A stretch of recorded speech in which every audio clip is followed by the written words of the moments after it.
What's up? Welcome to the dark side, baby. It's your boy Carceno here. Saying, who said I don't do late night live streams? Who told that lie?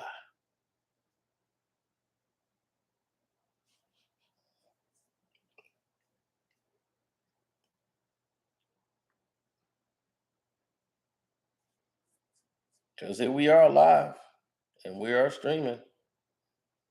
So let's get to it, ladies and gentlemen.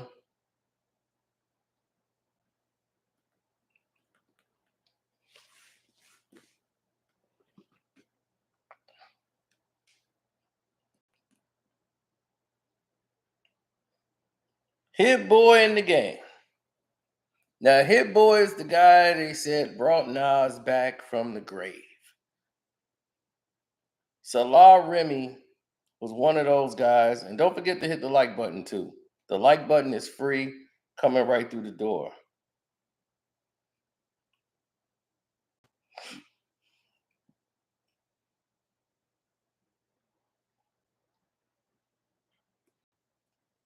Thank you, Kim. My day was blessed, very blissful, or blissful, more than likely.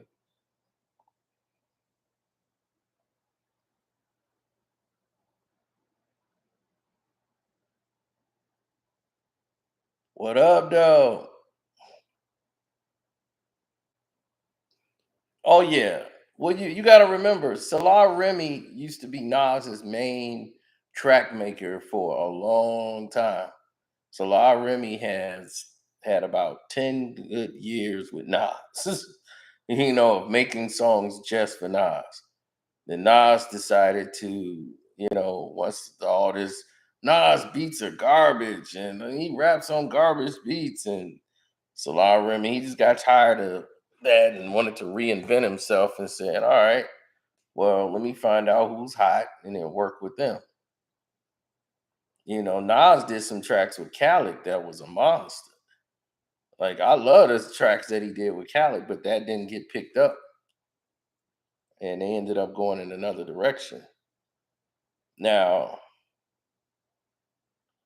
he says, walk it back Wednesday. No, the thing is, and Hit Boy is correct.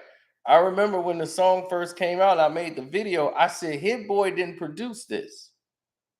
And they was like, no, that's a Hit Boy track. And I said, I don't think Hit Boy produced this. And I remember because the way it was going into the disc, I said, man, I don't think Hit Boy did this. Then you start to see what happened.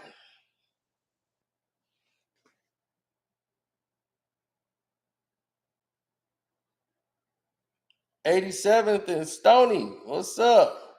87th and Stony Island. What y'all know about 87th and Stony?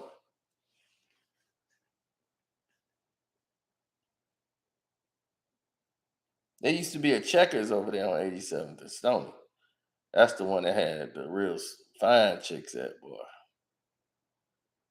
87th and Stony, right there is the City Bank. My first bank was on 87th and Stony. City Bank.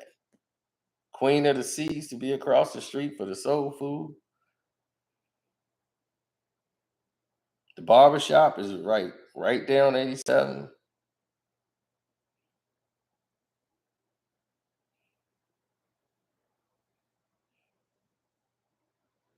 The 87th Street Checkers is still there? Okay.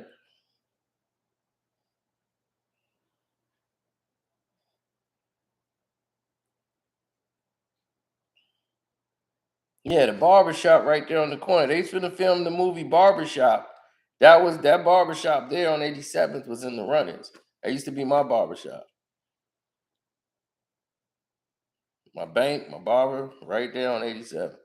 But they was in the final runnings for Barbershop when they filmed the first one. And they chose another barbershop instead of that one.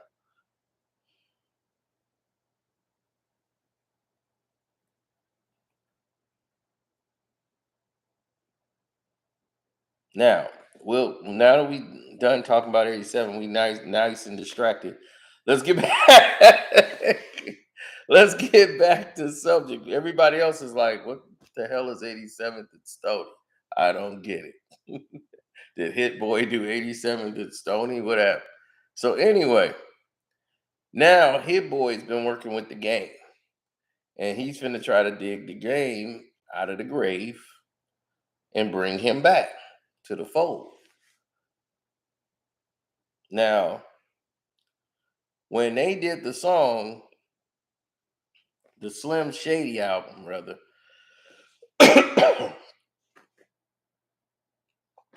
man, we got a lot of Chicago up in here. That's what's up.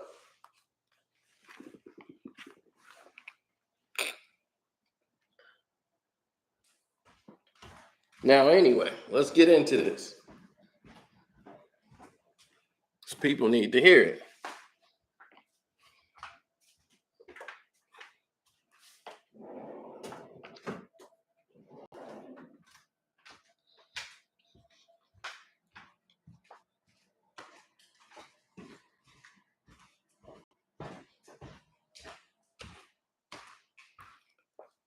Hit Boy went in there with the intentions because they made a lot of songs, as he stated.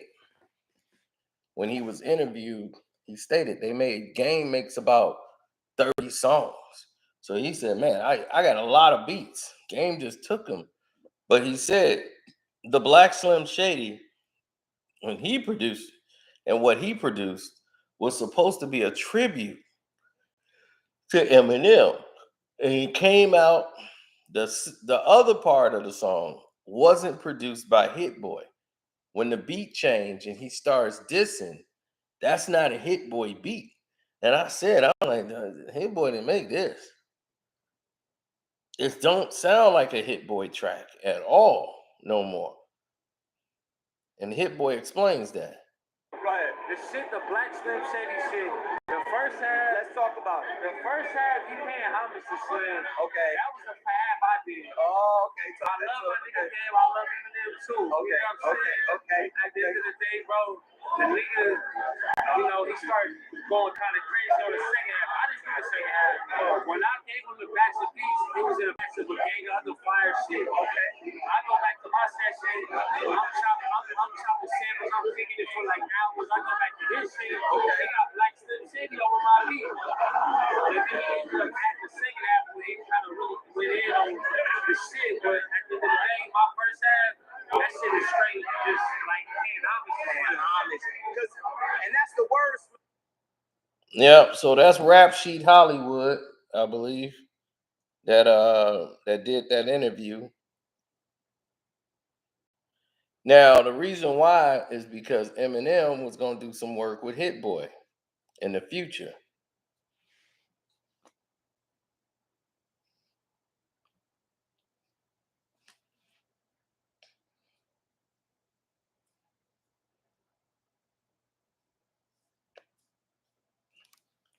Jose said Hit Boy produced I Wish You Would by DJ Khaled. He probably did. I mean, I don't know. I don't even know because I don't think I've ever heard that song by Khaled. But that's something to look into.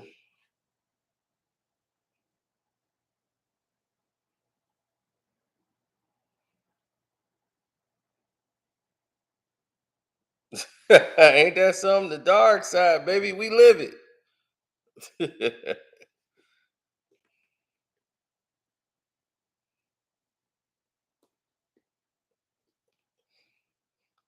I wouldn't listen to anything called The Game Is Over 2022 and believe that's some YouTube made up stuff. Until I see somebody really put something out and it come out on Eminem's page. Believe me, if Eminem drops the diss track, the internet is going to blow it up. Paul Rosenberg, Jimmy Iovine is going to send that thing through the roof. You'll know it's really him.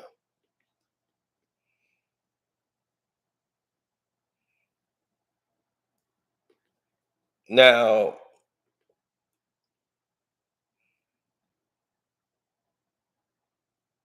here's the thing. No, the bars one. There's nothing wrong with the bars to me. Well, when the diss happened, that wasn't Hit Boy, and I knew that wasn't the case. But it looks like Hit Boy produced it. Hit Boy's taking the some blows because of it, and now and that was because Eminem actually wanted to do some work with Hit Boy. He actually got on the remix, the EPMD remix that Hit Boy did, and got on the Hit Boy track, and M gave props to Hit Boy and everything else. So now to be, you got a game diss track and Eminem and Hit Boy produced it. That's gonna bring a lot of heat to Hit Boy in the business aspect of things. The same thing me and Royce was talking about.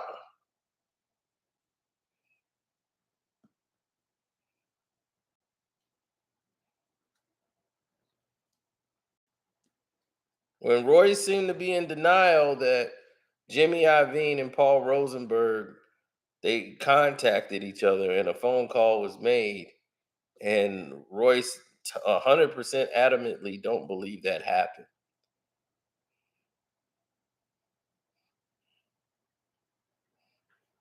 Why everyone else seemed to believe it's true.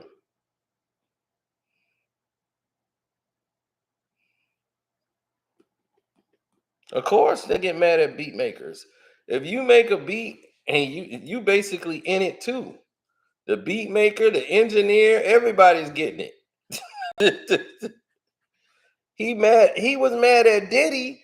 Eminem was mad at Diddy over the damn MGK track. He was dissing Diddy more than MGK damn near on the song. He mad at Diddy because Diddy is the guy that he felt gave him the okay to go ahead and do the track.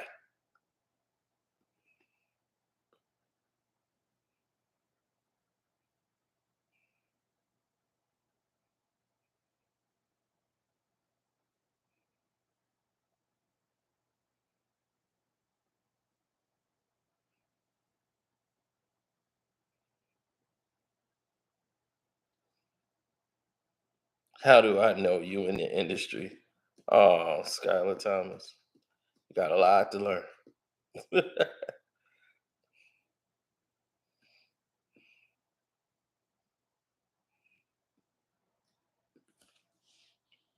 This is why I was trying to tell him before. M is petty like that, but it's not just Eminem is petty. All these artists are petty. They're all petty. Every last one of them is petty.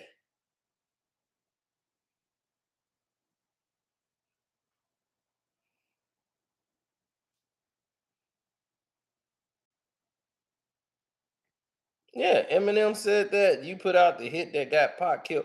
That was too far. Because one, that's a lie. That's a 100% lie. But he's able to say that on a song and get no backlash from that. Now that was wrong. He had no business saying that line.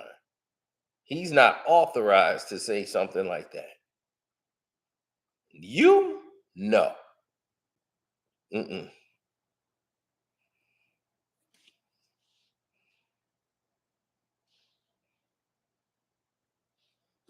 You don't even play with that.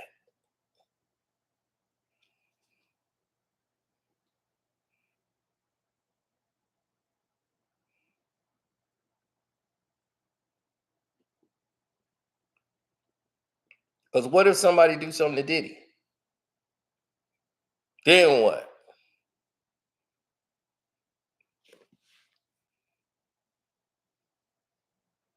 It's a 100% lie. Diddy had nothing to do with Tupac being killed, period. Nothing. Zero. Zilch. Everyone knows it's true, but everyone else keeps fantasizing. He was friends with him, and then there was some money, and then Zip was supposed to give me a bag. And you gonna hear a bunch of liars tell you these damn lies. Diddy had nothing to do with it at all. It's not even in his character. Gene Deal, who is Puffy's bodyguard, told you 100% Puffy ain't do that. It's not in his nature to put a hit on somebody. It's not. It's not his thing. Puff ain't gonna put no hit on anybody.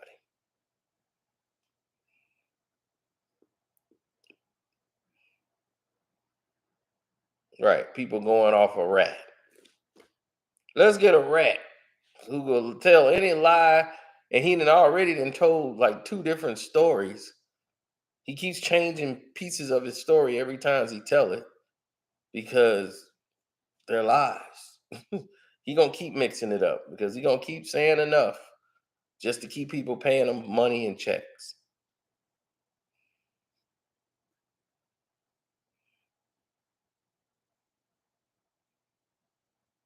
I mean, Gene knows. Gene know damn well Puffy ain't had nothing to do. It's not in his character. Puffy's not no put a hit on somebody guy. He's not that guy. Puffy is not stupid. He's a businessman. His whole thing is, man, I ain't trying to mess up the money. He the one didn't want anybody making no diss records. He was like, that's all right. We gonna do this. But when Hit 'Em Up first dropped, he was pissed. He was more pissed than Biggie. See, that's what people don't really realize. When that came out, he was more pissed than Biggie.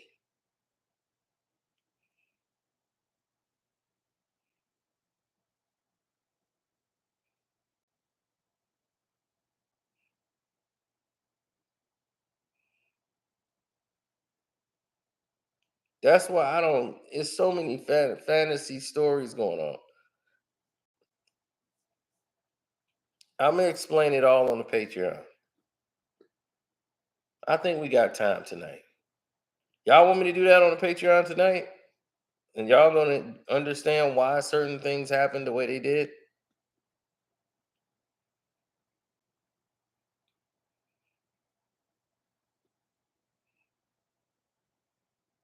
Because it'll answer a lot of questions most of you have. Most of y'all want to know why the securities didn't have guns. Right? They took the guns away. You want to know why that happened?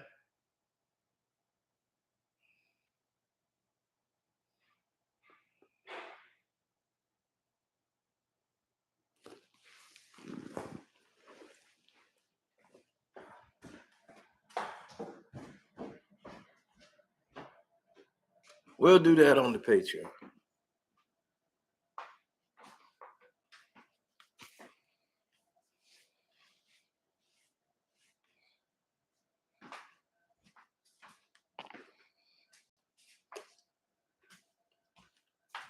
I mean, we up. We might as well do it.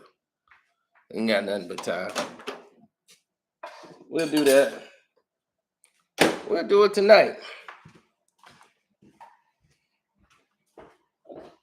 That'll be another gift I get on my VIP Patreon to show my appreciation for all they do. Frank Alexander told you a lot of lies. He told you a whole bunch of fantasy things that went by and all this stuff about walkie talkies and all of these different things.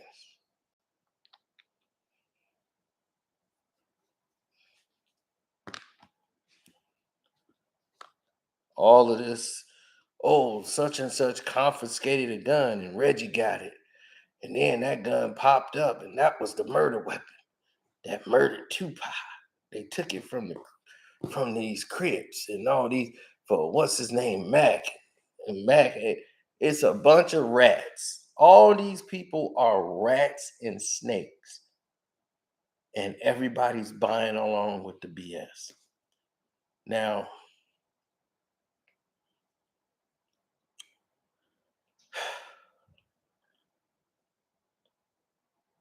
we're going to get to the gist of it. Okay? I'll do it on the Patreon. So, I'm glad we have arrived at this point. So, I'm going to go on the Carceno for Life Patreon for the VIP members. Y'all finna get a treat because we finna go roll right into it. And we're going to start and we're going to take you through it. So, hopefully, this will answer all your questions about all this BS they try to come up with these doggone these conspiracy theories and all this nonsense. We finna eliminate that crap. All right.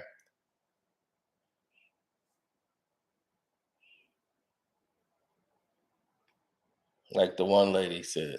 He was finna leave. He's finna get his own thing called euphonalia and all of that. No, no, no. He wasn't getting a record label called Euphonalia. She's like, I was shopping it for him and then he died. No. What she's talking about, Wendy Day, and I love Wendy Day. Wendy, what you're talking about is like two different things all together. They're two different things.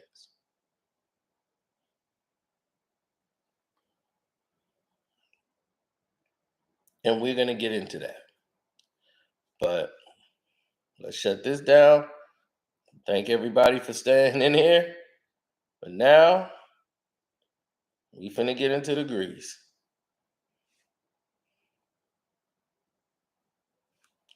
Exactly. That was the publishing company he was trying to do.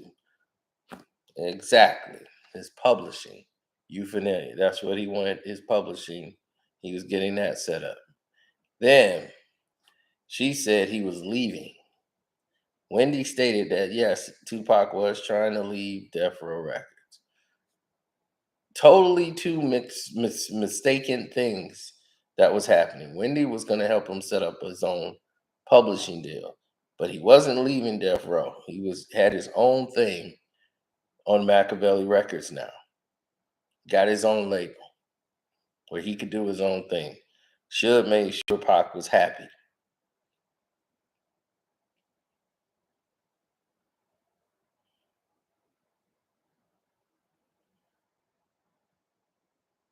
So we're gonna get into that. So let me get over there and we'll address all of it so you guys will understand why the security didn't have guns. Everybody, why did they tell the securities not to have guns? Y'all want to know that, right? You want to know why that was the case? Had nothing to do with the fight. All right. We're gonna go into why the changes all of a sudden happened that day in that way. All right. I'm out.